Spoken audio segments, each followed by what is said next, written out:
Paano ko nga ba na-achieve ang ganito as a newbie nail tech? So as you can see, mayroon pa akong old nail extension at kailangan ko munang i-remove ito. So ni-remove ko muna yung pinaka-top coat niya bago ako mag-apply ng debonder na pampalambot ng soft gel. Ang gamit ko palang debonder dito ay Costco. So apply ko lang dito sa mga edges ng ating soft gel para lumambot yung ating soft gel at madaling matanggal. Babad mo lang siya ng mga 10 minutes at ganyan na siya kalambot, tanggalin. Nag-apply ako nitong BNC para pampalambot ng cuticle ko para madaling matanggal yung mga dead skin sa cuticle area natin. And now, time to push the cuticle to remove the dead skin at in-nail drill natin. Isa ito sa mga pinaka-importanting dapat gawin para maiwasan ang paglilifting ng ating soft gel. And now, time to cut the excess dead skin sa ating cuticle area natin. Gamit ang tools na nipper. Dahan-dahan lang tayo para hindi masugatan ang ating cuticle. And now, time to buff the nail to remove dirt and oil. Dahil nga mayroon tayong natural oil sa kuko natin, kaya tatanggalin natin yung mga shine-shine na yan para maging rafting na.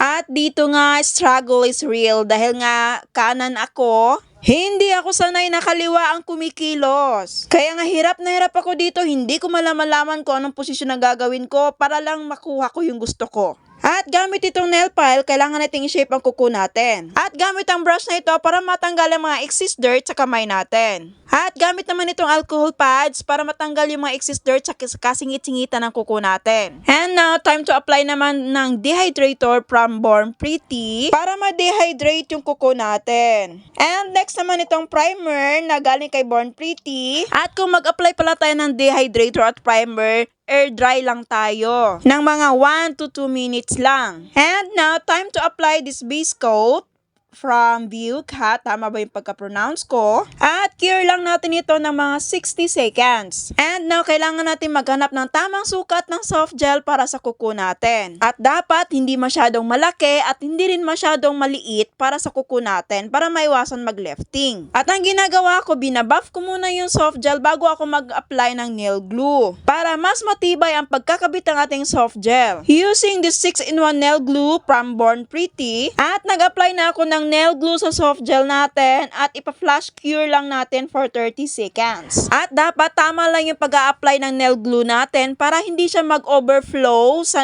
soft gel natin. Kasi once nag-overflow siya at na-flash cure mo na siya, ang hirap na niyang tanggalin. At pagkatapos natin maglagay ng soft gel, i-cure muna natin ng mga 60 seconds. And now, time naman i-buff ang soft gel natin para maging rough ang pinaka-surface. And gamit ang brush ulit para matanggal yung mga excess dirt sa kamay natin. Bago tayo gumamit ulit ng alcohol pads para matanggal din yung mga excess dirt sa mga kasingit-singitan. And now, time to cut para sa desired na haba na gusto natin. At huwag din kalimutan gumamit ng nail file para sa desired na shape na gusto sa kuko natin. At gagamit ulit ng alcohol pads para matanggal yung excess dirt. At ang shades nga napili ko para sa base coat natin ay itong shimmering purple. Nag-apply na ako ng first coat at dapat manipis lang at i-cure muna natin mga 60 seconds. Apply ulit tayo para sa second coat at i-cure ulit natin ng 60 seconds. Pero ang nangyari, biglang nag-shutdown ng cellphone ko kasi nalobat na pala. Kaya hindi ko na natapos mabidyuhan. Kaya tinuloy-tuloy ko na lang hanggang sa matapos ako. Umabot ako ng 4 hours. Ito na nga yung pinaka-file na look shala, diba? Not bad na para sa beginner na tulad ko. At totoo yan, inabot talaga na akong 4 hours bago matapos ito.